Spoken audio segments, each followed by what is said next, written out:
Hello everybody, it's the Historical Gamer once again, and today we're returning to Strategic Command World War II, World at War.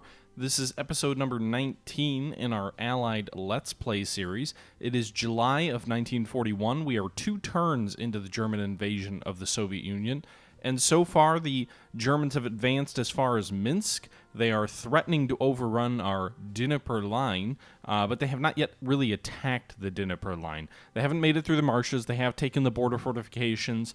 We did pull the majority of our troops away from the border back to the Dnieper River, and we have these troops along in the north here from Riga to Daugavpils in forts and fortifications that hopefully will be able to resist the onslaught of the Germans.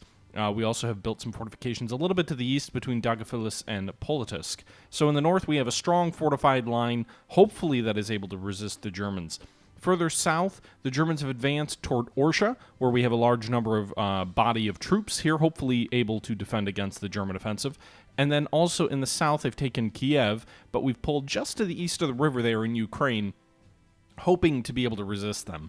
Meanwhile, we've moved our armored train forward here and attacked a German 4th Army here. They've taken Kirsten. The one place the Germans have managed to get across the Dnieper River here in the south is near Kherson, and that could allow them to make a drive on Sevastopol. We have moved a small corps here, an understrength corps, into the fortifications of that city, while also moving a full-strength corps here to the east of Kirch to prevent a German breakout from the Crimean Peninsula into the Caucasus. Our line is thin, but it has been strengthened to a double line, basically, just to the east of Kiev and also near Orsha. Other than that, the line is somewhat thin, but the Germans haven't yet reached the entire line all along the front either. And the places they're getting really near, like in Riga, are somewhat better fortified. Our troops are mostly upgraded to level 1 infantry weapons, so that should help. And we are 2 turns into the invasion, which means that I think, my understanding of the way the rules work, is the Germans do lose some of their initial surprise invasion bonuses, if you will. Not that they necessarily need a whole lot of that, because frankly the Germans are vastly superior to the Soviets at this stage in the war. We will see, with all of that said, how things play out. Meanwhile, in the Greek front, the Greeks are still resisting into the summer of 1941.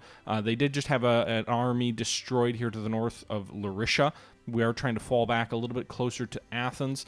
The Germans have deployed a panzer group here, although it is an out-of-date panzer group, not as fully upgraded as it could be. We can also see a German army and a German corps. So an army, a corps, and a tank unit that could be on the Russian front are deployed against the Greeks. In addition to that, there are 3 Italian army units, 2 corps, and an army, as well as an armored unit, all deployed against the Greeks. Our hope here is that the Italians are the ones who end up taking Athens. They already took Yugoslavia, and so that could mean a weakened German economy if the Italians are the ones getting all the money for those places. Meanwhile, in the Afrika Korps, or in North Africa, sorry, the Afrika Korps has been cut off, at least temporarily, from supplies from western Libya. Benghazi is being besieged, so their supplies coming through that port are limited. We have destroyed the German anti-tank unit, and we have also destroyed the German armored car unit as part of the Afrika Korps.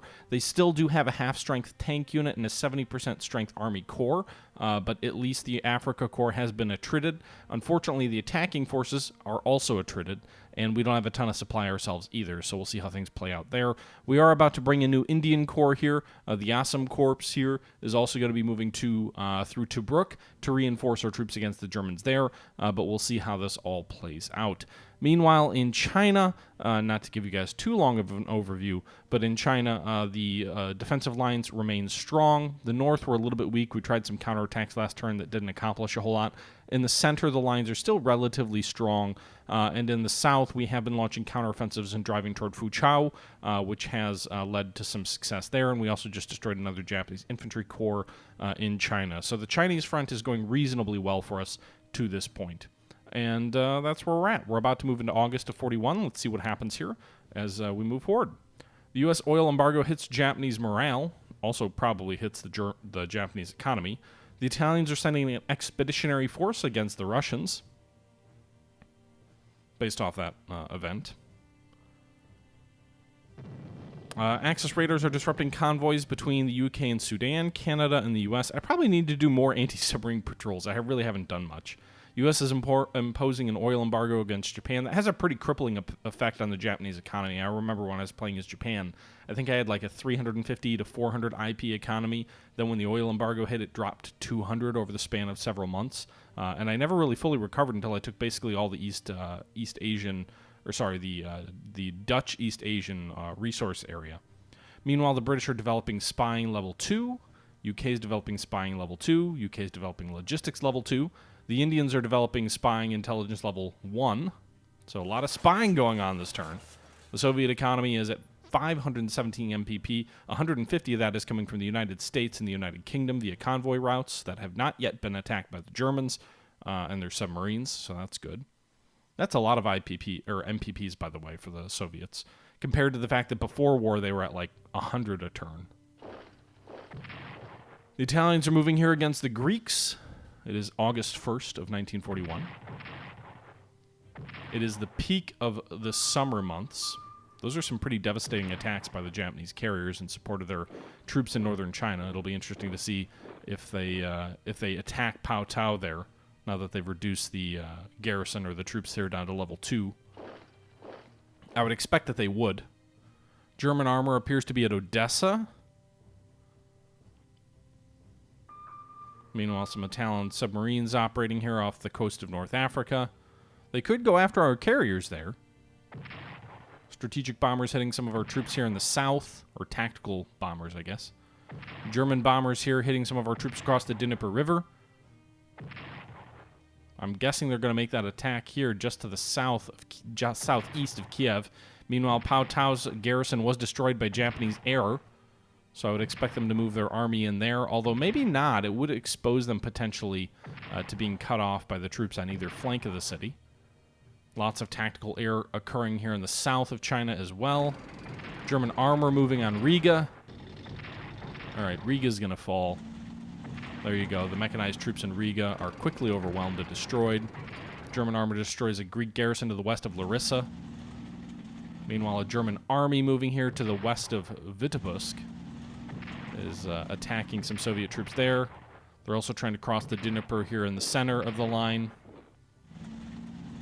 Dagophilis here with some cavalry. They are in fortifications, but it is cavalry, which isn't very good.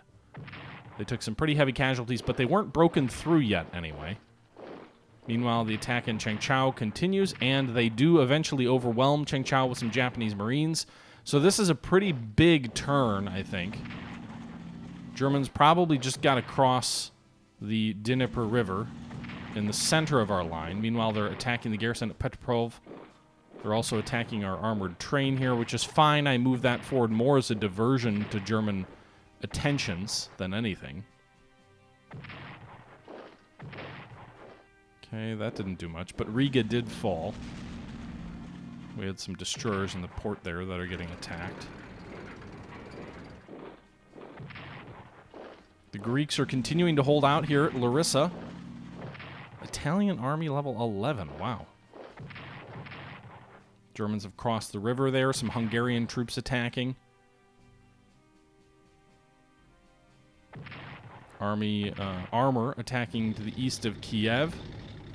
2 armored units they're attacking and destroying that unit there. Fortunately, we set up a double line there, so even though they may have destroyed that Russian unit, they did not break through. But again, multiple German armored units there operating here. They have gotten across the river. I don't know how much more... Like, I'm not totally clear how impactful attacking across a river is in this game, to be honest. But it's something anyway. We can see a bunch of German army units, headquarter units, are moving forward here to support the offensive. Some German subs operating to the north of Iceland. This has been a pretty big turn in terms of activity. The overall German offensive is going. Japanese morale is being impacted. Allied radars are being disrupted. Or Allied raiders are disrupting German iron ore shipments to Sweden. That's the Soviet submarines we have operating there. So the Germans failed to get an outright breakthrough, but they did destroy several units here. So the L Corps was destroyed in China. The 1st Mechanized Russian unit here at Riga was destroyed. The 22nd Army, 10th Garrison, and the Moscow Corps all destroyed S4 has disrupted 17 MPPs of the German economy. Got some intelligence on locations of Japanese carriers. Some other intelligence on German and Japanese ground units. Prime Minister Winston Churchill. Now that the USSR is in the war, it is more important than ever that we prevent Persia from aligning itself with the Axis, particularly as the Shah refuses to expel German agents known to be operating in his country. Persia could also prove a useful route for war supplies to reach the USSR from the USA, and this could make all the difference in deciding the outcome of the war. A joint invasion launched by British forces advancing from the Persian Gulf in the south, and with the Red Army descending from the north, would overwhelm the country in a very short time, and enable us to divide the country's resources between us. We propose to offer control of most of Persia to the USSR, while retaining the southern portion, which includes the oil fields at Medin Naftun and the port of Bandar Mashhar. A joint offensive codenamed Operation Countenance would cost us both and the USSR 50 MPPs each. Would you like to ask Stalin to join in launching a joint invasion of Persia? Notes. A joint invasion will ensure that Persia is swiftly conquered and the economic benefits will more than outweigh the costs. Saying yes will also provide the USA with an opportunity to send supplies to the USSR via Persia, and if they do so, this will really help the Red Army war effort. Okay. Yeah, I mean, historically, the British and the Russians did invade Persia. Meanwhile, the Sydney Corps is arriving. The Tuscaloosa, the USS Heavy Cruiser, is also arriving to join the fleet. All right, so new units have arrived. Meanwhile, what's the situation here? All right, so our armored train here is going to attack this German Army Corps. These guys will attack here. We'll cross the river with this army unit here. Damn, that did not go well.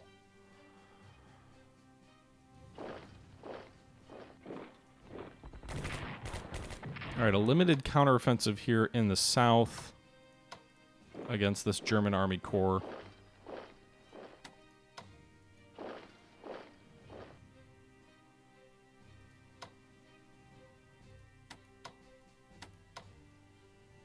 And let's do this. Pull these troops back.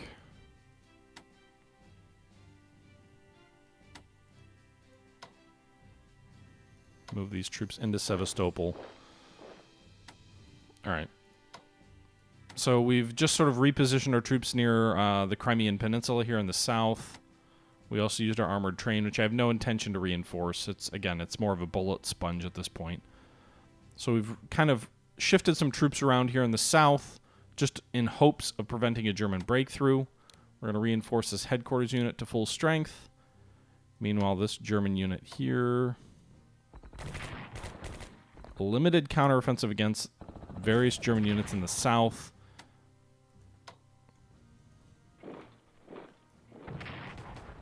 So we did do some damage here. There's a German Army Corps down to 6 strength here and here.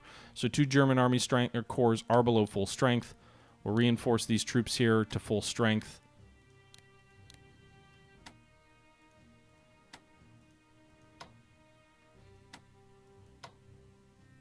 These guys aren't entrenched at all.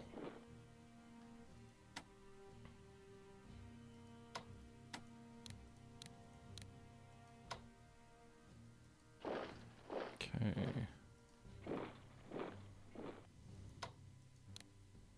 right, we'll move some armor to the south here to Konotop, just in the event of a German breakthrough there. Reinforce this army here as best we can. There's no actual river here, which makes defense more difficult.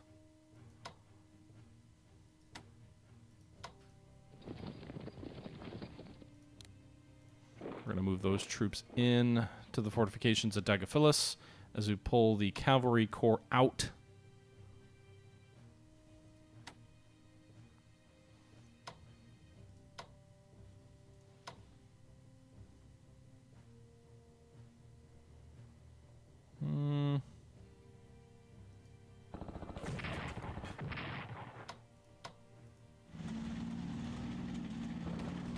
That was silly. I probably shouldn't have advanced that mechanized corps But again, it's about diverting German attention away from potential breakouts. So they're going to probably focus here. Maybe we've moved their armor against our mechanized force there. That was probably really dumb. In any event, it's what I did. All right, so there's a little bit of a gap in our line here. We could probably move someone to Rommel via rail if we have anyone to move. Probably move from the east. Let's move this army here. Can move them to Rommel? We can. All right, so we now no longer have a gap there. Meanwhile, we're going to move this armored unit here, these heavy tanks. We're going to spend some money moving them to the west as well.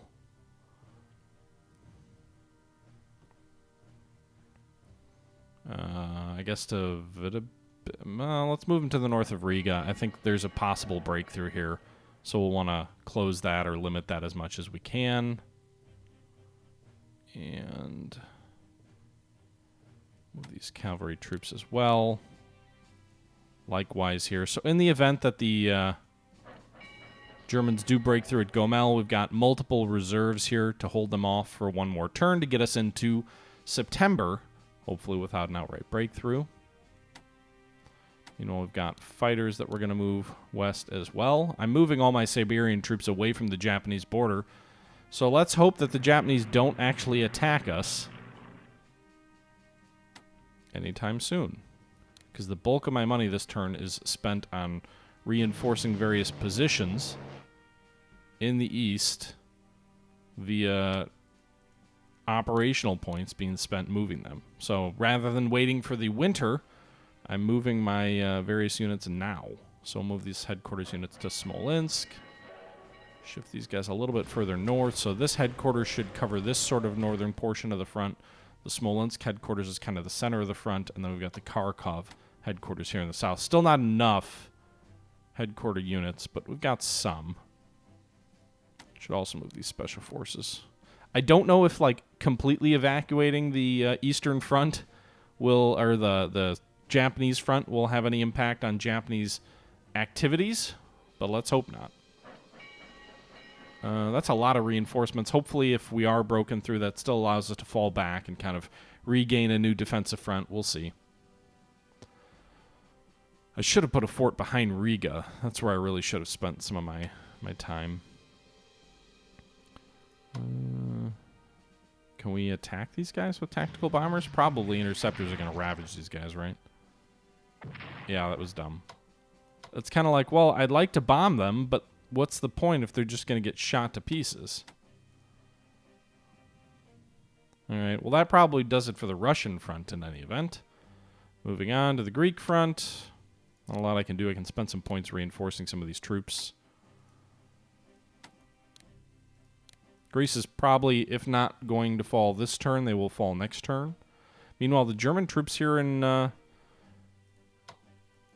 Benghazi pocket, as I'd like to call it, are still isolated.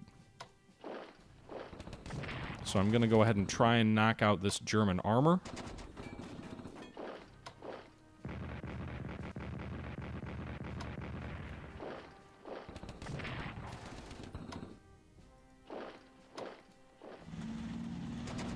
Yes! We destroyed the Afrika Korps army, or armor. Hell yeah. That is a huge development there, guys. The Afrika Korps just lost its armored units, its armored fist, which should make the rest of North Africa pretty damn easy to overrun. That is a huge development here. We'll move this Indian force in. So now we just have to reduce the Afrika Korps infantry here at Benghazi. Then we've got to deal with the Italian garrisons at El Agheila. We can drive on Tripoli, and we may be able to completely liberate the North African coast from the Axis powers. And then, I mean, that could open up an early invasion of Italy in like 42. The Italian Navy's already been destroyed. Remember, we sacrificed the French Navy to wipe out the Italians. So I could see an invasion of Italy starting very early, which would be pretty awesome. All right. Let's blockade Constantine as well. Meanwhile, in East Africa, the place where nothing good ever happens,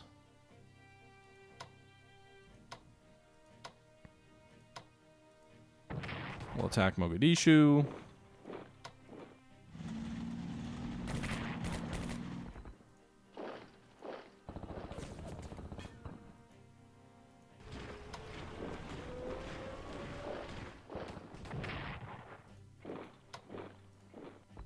Yeah. Well, we did, I mean, we reduced the troops in Mogadishu a little bit, but we didn't actually...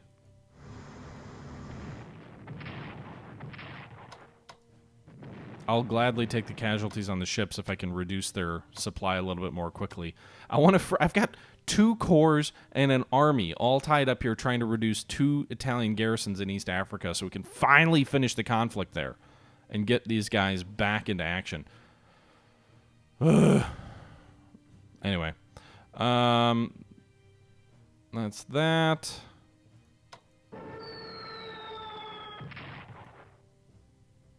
Let's shift these guys over to mix. I'm losing some casualties with our fighters here, but the main goal is to reduce the German morale, which we are succeeding in doing. Also, the Italian morale would be a good thing to reduce.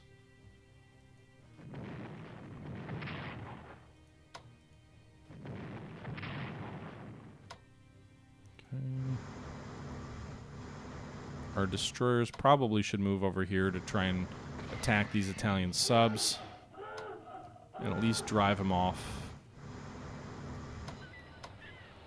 Our carriers. Meanwhile, we'll move the subs over here to Tripoli to keep reducing the port's effectiveness. We've already pulled some other naval assets out. Okay.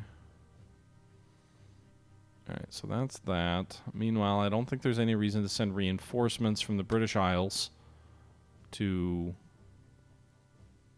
North Africa, with the most recent developments occurring. Naval assets there are pretty strong still.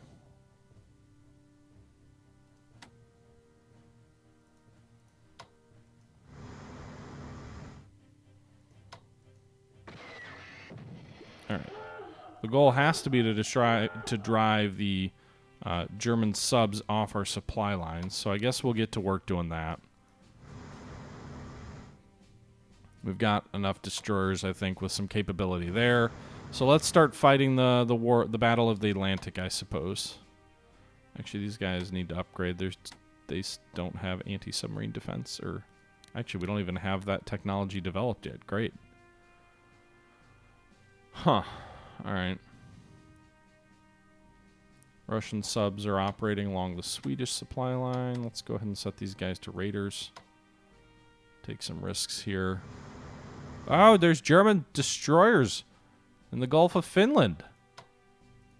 Interesting. Well, we'll send our Soviet battleships out to deal with them. If that's one thing they can do.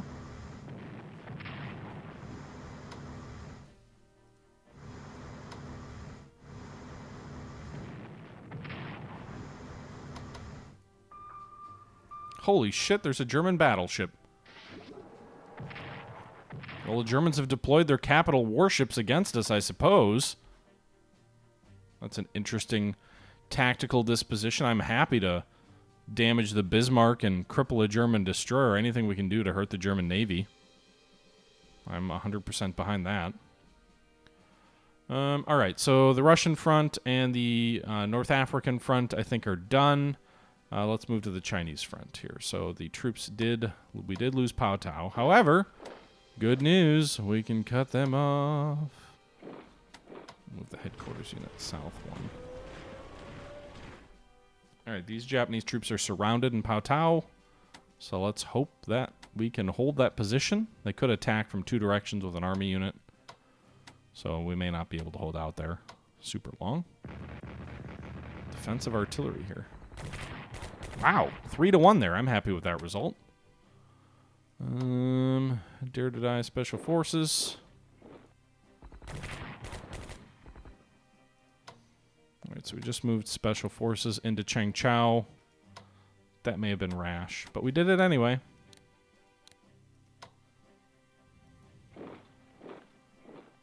Set build fortifications here. We're going to build a fortification line here moving north now of Xi'an, so we've got another defensive line at Xi'an. Chinese reinforcements there.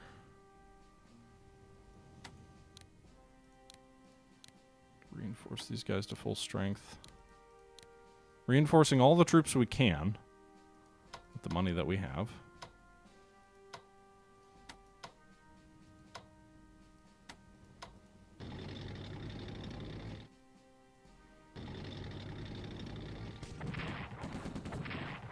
Nice. Alright, maybe we can limit the supply here of these troops.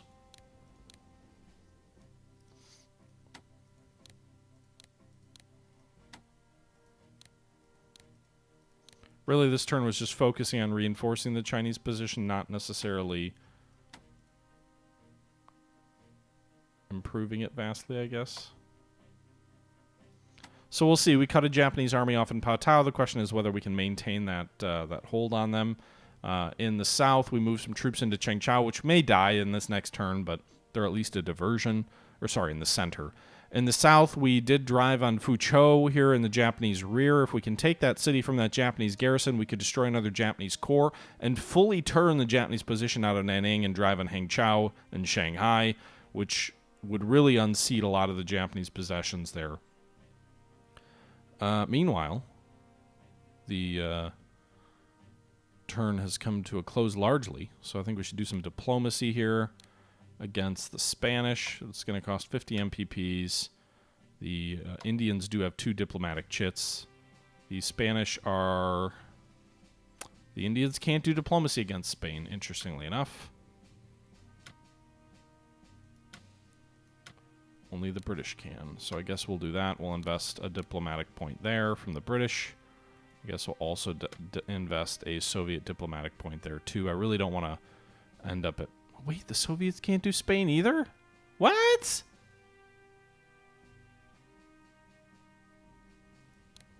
That's weird. Just the British. Okay, I guess.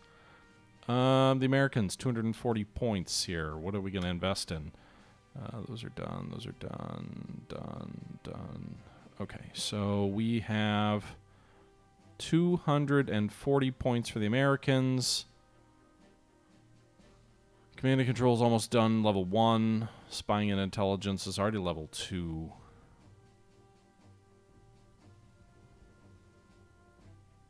I mean, maybe we should just not be doing that, and we should be buying some stuff with the Americans.